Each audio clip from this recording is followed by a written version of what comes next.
রাসূলের সিরাত, সূরত, ওয়াফাত এ সমস্ত আলোচনা এগুলো অনেক লম্বা।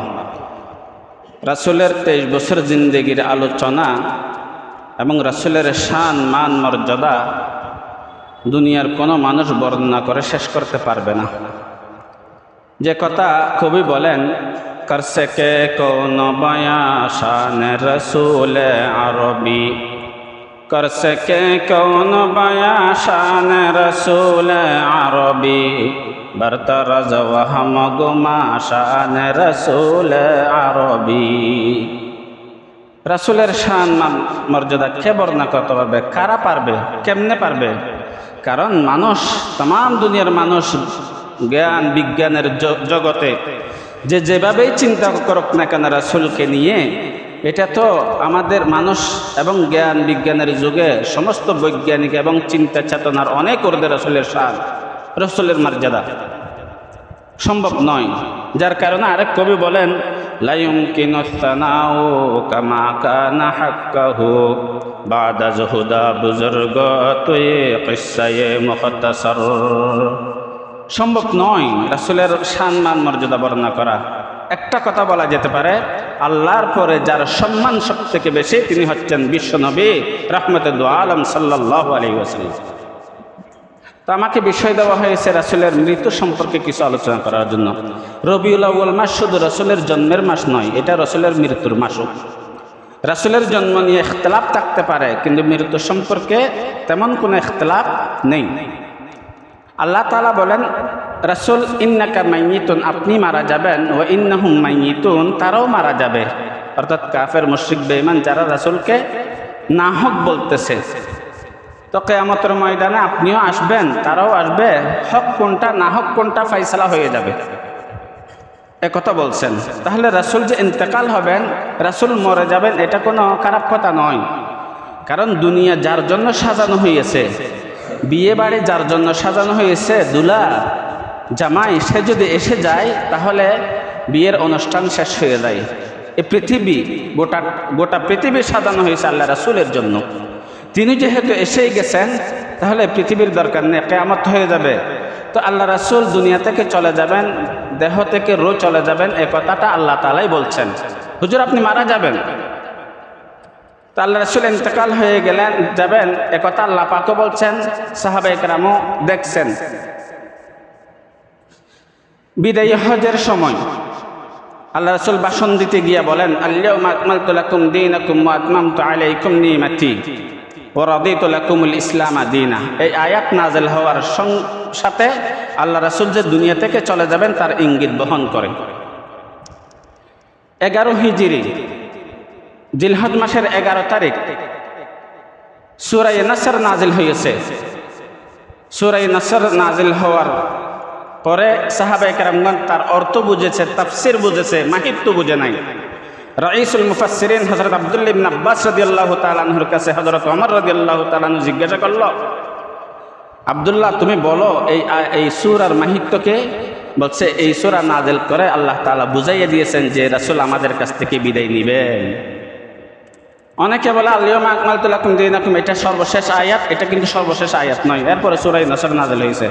এবং সর্বশেষ আয়াত কোনটা, যার পরে কোনো আয়াত নাযিল হয় না, সেটা কোনটা?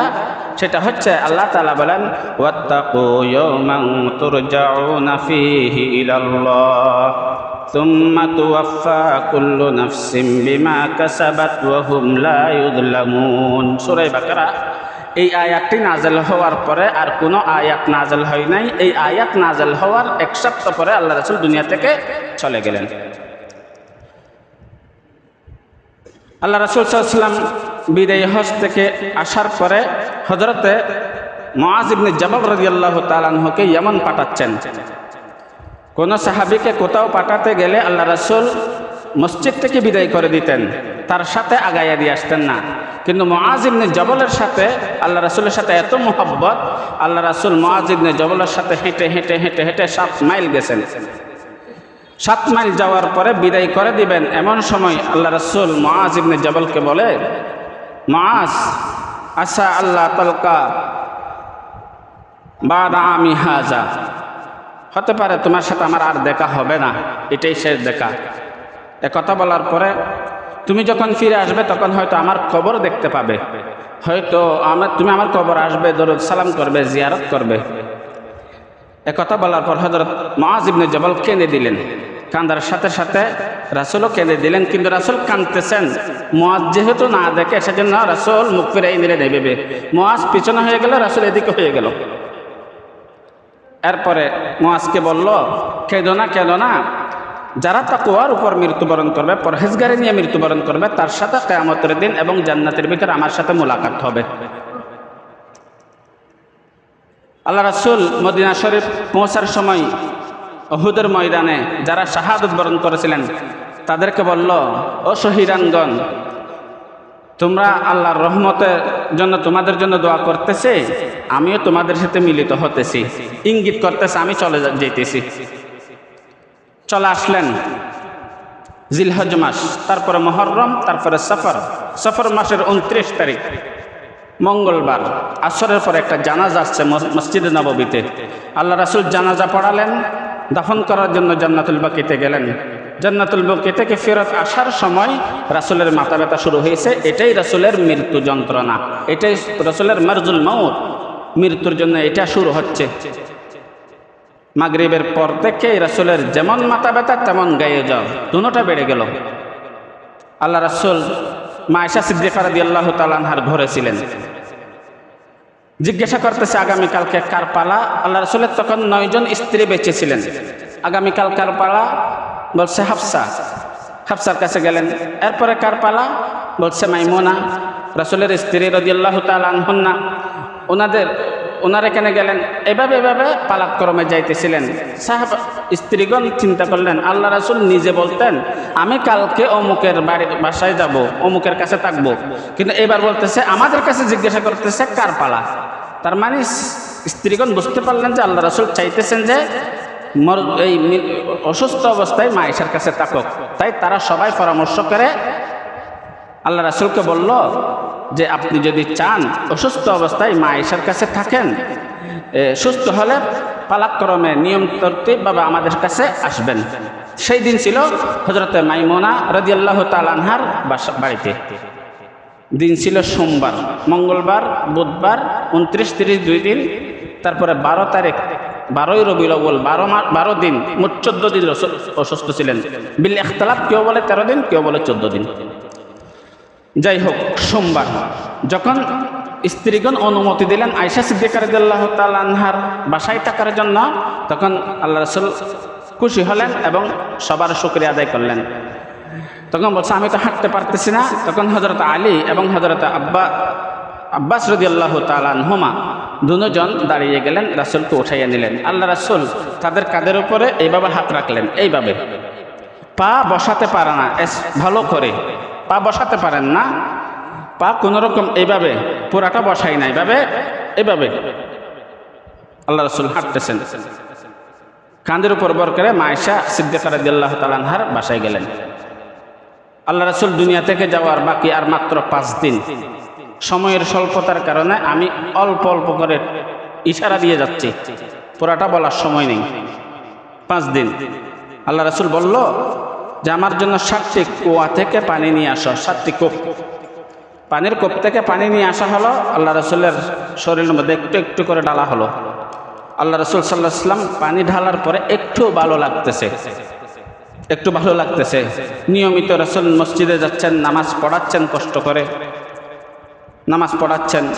সাহাবায়ে কেরামগণ রাসূলের ইক্তেদায় নামাজ পড়তেছেন এবং দেখাশোনা হচ্ছে। সাহাবায়ে কেরামগণ রাসূলের কাছে আসলে রাসূল তাদের জন্য দোয়া করেন, রহিমাকুমুল্লাহ, নাসারাকুমুল্লাহ, হায়াকুমুল্লাহ, আনাকুমুল্লাহ, এভাবে দোয়া করতেছেন।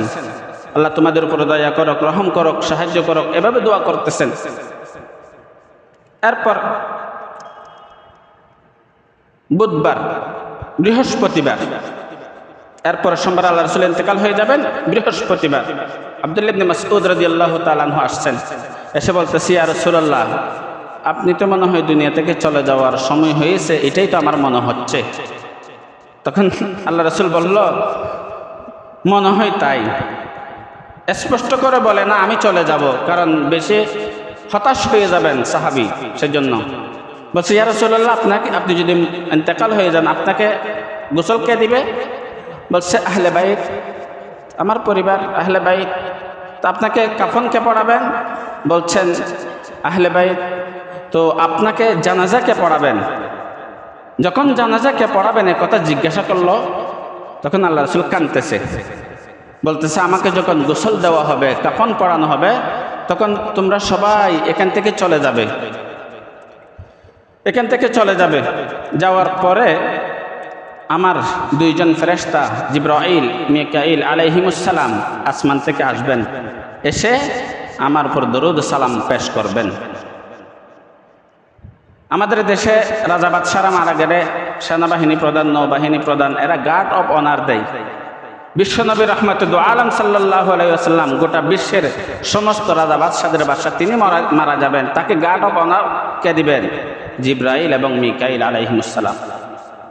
ওনারা গার্ড অফ অনার সালাম দরুদ পেশ করার পরে আসমান থেকে ক্রমান্বয়ে 7 আসমানের ফেরেশতারা আসবে, লক্ষ লক্ষ ফেরেশতা এসে আমাকে দরুদ আর সালাম পেশ করবে।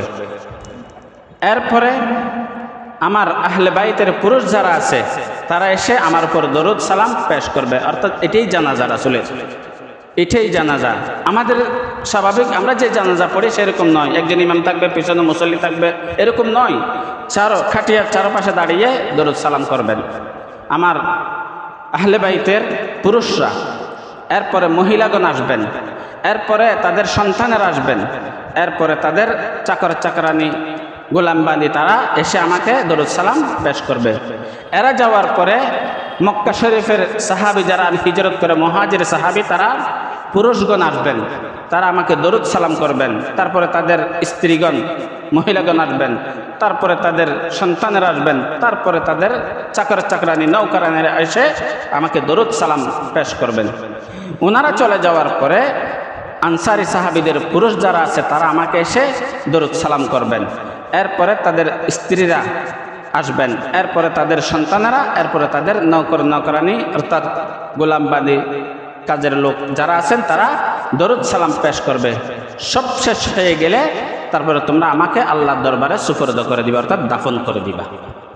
এটা আব্দুল্লাহ ইবনে মাসউদকে বলতেছেন বৃহস্পতিবার আল্লাহ রাসূল। বৃহস্পতিবার আল্লাহ রাসূল মাগরিবের নামাজ ইমামতি করছেন, নামাজ পড়াইছেন। নামাজ পড়ানোর পরে এশারের নামাজের সময় আল্লাহ রাসূল মাথা উঠাইতে চায় নামাজ পড়ার জন্য, কিন্তু পড়ে যায়, অসুস্থতা বেশি, অনেক চাইছে পারে না। তার মানে বোঝা গেল এটা মাগরিবের নামাজ রাসূলের জীবনের সর্বশেষ ইমামতি সাহাবায়ে কেরামদেরকে নিয়ে।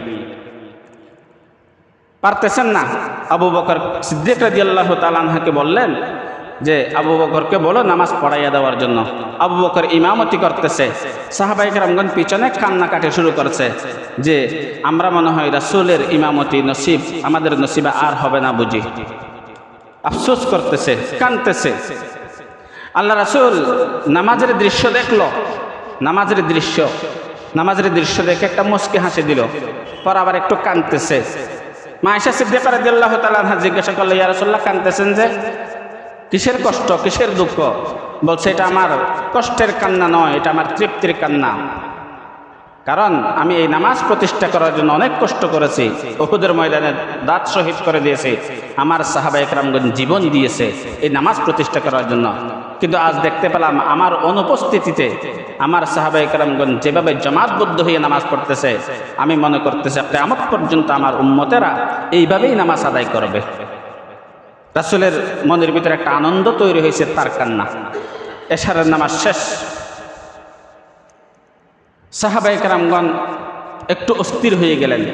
পরের দিন জুমার দিন ফজরের সময় আল্লাহ রাসূল দরজাটা খুলছেন, যেতে পারবেন না, মনে করতেছেন যাবেন।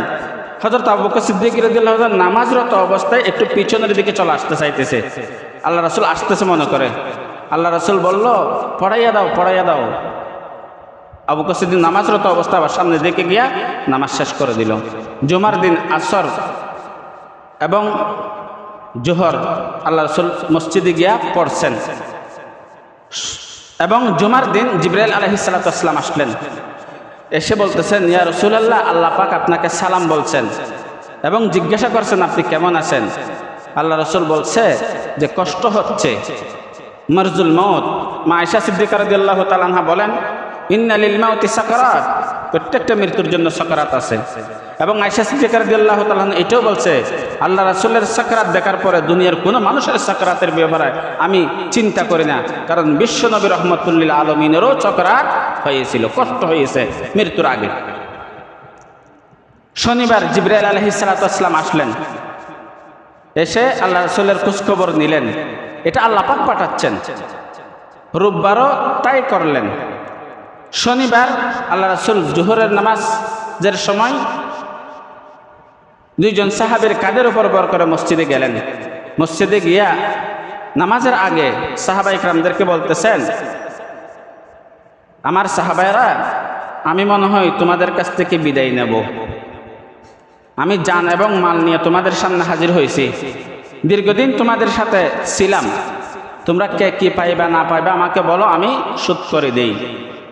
কাউকে একটা থাপ্পড় দিয়েছিলাম, কাউকে একটা মন্দ কথা বলছিলাম, কাউকে একটা ঝাড়ি দিয়েছিলাম, কারো কাছ থেকে কিছু দারুদার নিয়েছিলাম, হতে পারে কিছু একটা হতে পারে, যে যা পাইবা নিয়ে নাও, কারণ পরকালে তোমরা আমাকে আল্লাহর কাছে আসামি করিও না, আমার ভয় লাগতেছে।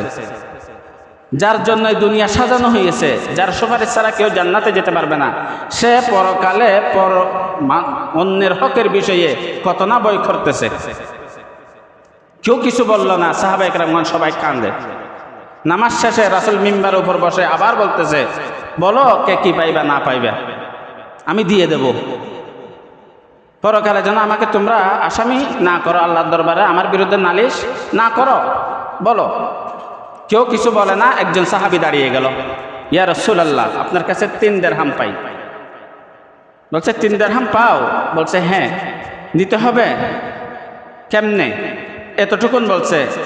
সাহাবী বলল, ইয়া রাসূলুল্লাহ, আপনার কাছে একটা ভিক্ষুক আসছিল, আপনার কাছে কিছুই ছিল না, আমাকে বলছিল তোমার কাছে কিছু আছে, তখন আমার কাছে 3 দিরহাম ছিল, আপনি সেগুলা নিয়ে তাকে দিয়েছিলেন, বলছিলেন পরে নিয়ে নেওয়ার জন্য। রাসূল বলছে হ্যাঁ, আমার মনে পড়ছে, আমার মনে পড়ছে। সাহাবা ইকরামদেরকে বলতেছে, তোমাদের কি এরকম আমাকে সহযোগিতা করার মতো কারো কাছে আছে? তখন ফজল ইবনে আব্বাস রাদিয়াল্লাহু তাআলা আনহু দাঁড়িয়ে বলতেছেন, ইয়া রাসূলুল্লাহ, আছে, আমি এটা জিম্মাদারি দিলাম। ওই সাহাবীকে বলছে, তুমি ওর কাছ থেকে নিয়ে নিও। আল্লাহ রাসূল সাল্লাল্লাহু আলাইহি ওয়াসাল্লাম মানুষের হক সম্পর্কে কি কথা, কি দৃষ্টান্ত দিয়ে গেলেন। শনিবার, রোববার আল্লাহ রাসূল অসুস্থ অবস্থায় আছেন। সোমবার ফজরের আল্লাহ রাসূল মসজিদে যেতে পারেন না, এখন মসজিদে যাই না। সোমবার ফজরের নামাজের সময় আবু বকর সিদ্দিক রাদিয়াল্লাহু তাআলা আনহুর ইমামতিতে নামাজ শুরু হয়েছে। নামাজ চলাকালীন সময় আল্লাহ রাসূল সাল্লাল্লাহু আলাইহি ওয়াসাল্লাম আয়েশা রাদিয়াল্লাহু তাআলা আনহাকে বলল, দরজাটা খুলে দাও, পর্দাটা একটু উঠাও, আমি নামাজের দৃশ্য একটু দেখি। পর্দা উঠাইয়ে দিল, দরজা খুলে দেওয়া হলো। দরজা, হযরত আনাস রাদিয়াল্লাহু তাআলা আনহু বলেন যে দরজা খোলার আওয়াজ আমাদের কানে লাগার সাথে সাথে আমরা খুশি হয়ে গেলাম যে আল্লাহ রাসূল আমাদেরকে ইমামতি করার জন্য আসতে পারতেছে, আসবেন। আমরা খুশিতে আমরা নামাজরত অবস্থায় এভাবে ফিরে গেলাম। এইভাবে রাসূল আসবেন এই খুশিতে আমরা ভুলে গেছি যে আমরা নামাজের মধ্যে আছি, এইভাবে ঘুরে গেছি একেবারে। আল্লাহ রাসূল তাড়াতাড়ি করে দরজা বন্ধ করে দিল, আমরা নামাজ শেষ করলাম। নামাজের পরে ইশরাকের নামাজ, ইশরাকের পরে সাহাবা ইকরামগণ দেখাশোনা করতে আসতেছে। সেই দিন কিন্তু এতদিন রাসূলের অসুস্থতার কারণে যে অস্থিরতা আর কষ্ট দেখা গিয়েছিল, সেই দিন একটু ভালোর দিকে, একটু হাসি খুশি দেখা যাচ্ছে, সুস্থতা অনুভব হলো। সাহাবা ইকরামগণ খুশি হয়েছে, আল্লাহ রাসূল ভালো হয়ে যাচ্ছে, আমাদের সাথে আবার দুনিয়াদারি করবেন। হযরত আবু বকর সিদ্দিক রাদিয়াল্লাহু তাআলা আনহু বলতেছে, ইয়া রাসূলুল্লাহ, আমার একজন স্ত্রী আছে মদিনার বাহির, আমি একটু তার সাথে দেখা করে আসি। আল্লাহ রাসূল তাকে অনুমতি দিয়ে দিয়েছেন। আবু বকর সিদ্দিক রাদিয়াল্লাহু তাআলা আনহু জানেন না যে আল্লাহ রাসূলের এটাই আমার সাথে শেষ দেখা, শেষ কথা, আর দেখা হবে না, আর কথা হবে না। অথচ আবু বকর সিদ্দিক রাদিয়াল্লাহু তাআলা আনহু এবং রাসূল আকরাম সাল্লাল্লাহু আলাইহি ওয়াসাল্লাম এরা দুইজন বাল্যকালের বন্ধু, 2 বছরের ব্যবধান। আল্লাহ রাসূল 2 বছর বড়, বাল্যকালের বন্ধু। উনি চলে গেলেন, সবাই চলে গেছে। তারপর আল্লাহ রাসূল সাল্লাল্লাহু আলাইহি ওয়াসাল্লাম নিজের স্ত্রীদেরকে ডাকলেন, ডেকে তাদেরকে বিদায়ী জানালেন। দুনিয়া থেকে চলে যাবেন এ কথা বলেন নাই, দোয়া করলেন, বিদায়ী জানালেন, আর কোনো কথা বললেন না, স্পষ্ট কিছু বললেন না। এরপরে নিজের কলিজার টুকরা হযরত ফাতিমা রাদিয়াল্লাহু তাআলা আনহাকে ডাকলেন, ডেকে একেবারে ইশারা করে ডাকছে, বেশি আওয়াজ করতে পারেন না, ইশারা করে ডাকলেন, ডেকে কানে কানে বলছে যে আমি দুনিয়া থেকে চলে যাব। কানে কানে একথা বলার সাথে সাথে হযরত ফাতিমা রাদিয়াল্লাহু কান্নাকাটি শুরু করে দিয়েছে। মহিলা তো কান্নাকাটি শুরু করে দিয়েছে। আল্লাহ রাসূল আবার ডাকলেন, এদিকে আসো।